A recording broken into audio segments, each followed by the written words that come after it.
Hello everyone, welcome to my video. ये इस ड्रामे का एपिसोड नंबर 5 का एक्सप्लेनेशन होगा। एपिसोड की शुरुआत में दिखाया जाता है सेन आता है अपने पापा के पास, जहाँ पर जियांग ऑलरेडी बैठी हुई थी। और यहाँ पर सिचुएशन देख के हमें पता चलता है जो सेन के पापा थे वो बहुत ज्यादा रोड हुआ करते थे और वो अपनी फैमिली और बिजनेस को आगे बढ़ाने के लिए अपने बेटे के सौदा करने के लिए भी रेडी थे।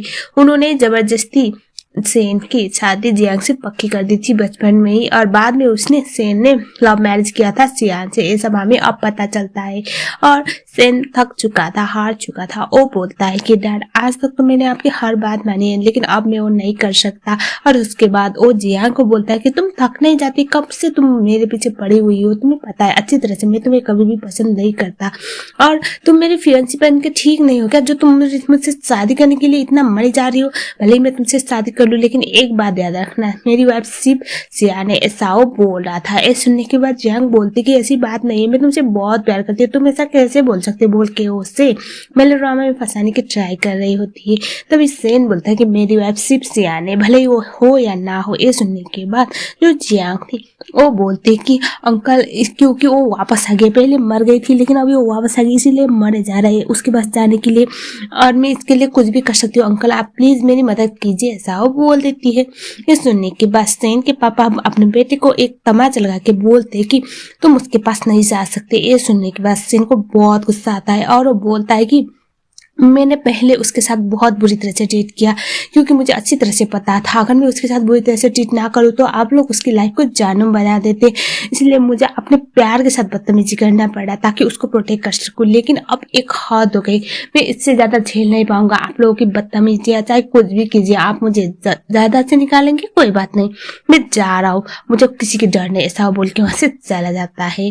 और हमें दिखाया जाता है जो सेन था काफ़ी परेशान होते हुए बैठा हुआ होता है। तभी उसकी मॉम आती है और उसके बाद वो पूछती है कि क्या हुआ है बेटा, तुम इतना परेशान क्यों हो, भले ही मैंने उस टाइम पे तुम्हें सपोर्ट ना किया हो, मुझे अच्छी तरह से पता था, तब भी तुम सियान को प्रोटेक्ट कर रहे थे, उसके साथ बुरी तरह से ट्रीट करके, ताकि तुम चाहते थे वो तुम्हें छोड़ के जाए और वो खुश रह पाए किसी और के साथ, लेकिन ऐसा तो कभी हुआ नहीं, लेकिन तुम उससे डिवोर्स दे चुके थे। ये सुनने के बाद जो सेन था वो बोलता कि और मॉम, मैंने उससे डिवोर्स नहीं दिया है। ये सुनने के बाद उसकी मॉम भी शॉक हो गई थी और वो बोलते है कि एक गलती तो हमने कर दिया था बेटा। और उसके बाद सेन बोलता है कि मॉम, मैं उसे वापस पा के रहूंगा, ऐसा वो बोलता है। उसकी मॉम बोलती है तुम मेरे बेटे हो और तुम्हारी खुशी में मेरी खुशी है, बोल के उसे कंग्रेचुलेट करती है और उसे ऑल द बेस्ट बोलती है।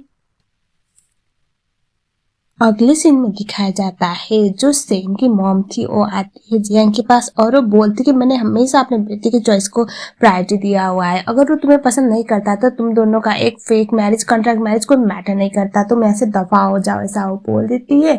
और उसके बाद हमें दिखाया जाता है जो सेन था उससे उसका असिस्टेंट आके ये रिकॉर्ड दे देता है कि अभी जो रिसेंटली नुआन किडनैप हुई थी इसमें जियांग का हाथ है। तो ये देखने के बाद उसका पारा सनक जाता है और उसके बाद वो जियांग के पास आके उसके मुंह वो पेपर फेंक के बोलता है कि ये सब क्या था, तुम्हारी हिम्मत कैसे हुई, तुमने एक छोटी नन्ही सी जान के साथ ऐसा करने की ट्राई किया, तुम कैसी लड़की हो। ये सुनने के बाद जियांग बोले थे कि नहीं नहीं मैंने ऐसा नहीं किया, ट्रस्ट मी। पहले तो उसे भड़काने की ट्राई कर रही होती है, जब वो उसके हाथ पे नहीं आता तो वो अपनी असली रंग दिखाने लग जाती है और वो बोलती है कि अंकल ये देखो नहीं क्या कर रहा है, इससे वापस आ गए इसीलिए वो अब मुझे इग्नोर कर रहा है, ऐसा कैसे कर सकते हैं आप, समझाइए ना, बोल के वो सेन के पापा को भड़काने की ट्राई कर रही होती है। जो सेन के पापा थे अभी भी बोल रहे थे कि उस लड़के को कभी भी मैं अपने घर में नहीं अपनाऊंगा। तभी सेन बोलता है कि आई डोंट केयर डैड, और उसके बाद वहां से चला जाता है। हमें दिखाया जाता है उसने ये भी बोल दिया हुआ था कि इसको अब इस घर में आने भी मत देना। और उसके बाद हमें दिखाया जाता है जो जियांग थी उसका दिमाग से घूम गया था। उसकी मॉम उसे कुछ ऐसा आइडिया देती है जिस बात की वजह से उसका अभी सड़का हुआ दिमाग थोड़ा नॉर्मल हो जाता है।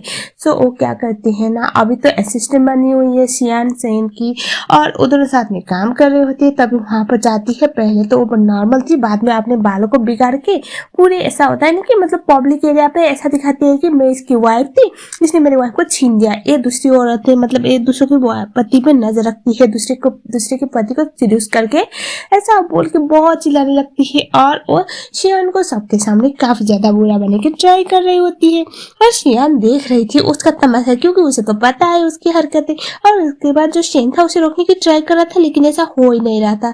शेन बोलता है कि तुम्हारा और मेरा कभी शादी हुआ नहीं था, तुमने मेरे पापा को भटका के फैमिली बिजनेस के लिए शादी करने की ट्राई किया, मैंने नहीं माना। और उसके बाद वो बोल रहा था कि तुम्हारा मेरा कभी कुछ हो ही नहीं सकता, मेरे सिर्फ एक ही वाइफ है और वो शियान है, हम दोनों का कभी डिवोर्स हुआ ही नहीं था, ऐसा वो बोलता है। क्योंकि क्या हुआ था ना, उसने डिवोर्स पेपर साइन किया होता शियान ने, लेकिन शेन ने कभी नहीं साइन किया था। और उसके बाद ये सुनने के बाद तभी वहां पर पापा आ जाते हैं, यानी कि शेन के पापा, और बोलते कि तुम्हारी हिम्मत कैसे मेरे ऑर्डर्स के अगेंस्ट जाने की, तुम अभी भी इसको प्रोटेक्ट कर रहे हो, तुम्हारी हिम्मत कैसे हुई, तुम सोच भी कैसे सकते हो कि तुम मेरे अगेंस्ट जाके तुम बचोगे, ऐसा वो बोल रहे थे। ये सुनने के बाद जो शेन था काफी परेशान होता है और वो बोलता है कि पापा मैंने कितनी बार कहा हुआ है कि मेरी सिर्फ एक ही वाइफ है, वो शियान है। और उसके बाद जो उसके पापा थे वो बोलते हैं कि अगर तुम इसे चूज करोगे ना तो मेरी सारी कंपनी के मतलब कंपनी में कुछ भी नहीं मिलेगा पोजीशन, और मेरी प्रॉपर्टी में भी कुछ भी नहीं मिलेगा, क्या तुम ये सब अफोर्ड कर पाओगे। तभी जो शेन था वो बोलता कि हमें अफोर्ड कर पाऊंगा। और उसके बाद शेन के पापा ये बोल रहे थे कि मैं यार एक बात याद रखना, इस गंदी लड़की को मैं कभी नहीं एक्सेप्ट नहीं करूंगा। ये सुनने के बाद शियान को काफी गुस्सा आता है और बोलती है कि मेरी बात सुनो अंकल जी, मुझे पता है आप तो मुझे पसंद नहीं करते, I don't care about that. और दूसरी बात, मेरा और आपके बेटे का कोई भी रिश्ता नहीं है। और तीसरी बात, मुझे आपके खानदान पे डिपेंडेंट होने की जरूरत नहीं है, मैं इतनी कैपेबल हूँ। ऐसा वो बोल के वहां से चली जाती है। जो शेन था बहुत परेशान था, वो तो प्रॉपरली सो भी नहीं पा रहा था इसी बात की वजह से। शेन से परेशान होते ही सोचता है कि मैं ऐसा क्या करूं जिसकी वजह से शियान मेरे पास वापस आ जाएगी। और उसके बाद वो अपने असिस्टेंट को कॉल करके पूछता है तुम्हें नुआन की स्कूलिंग के बारे में कुछ पता चला।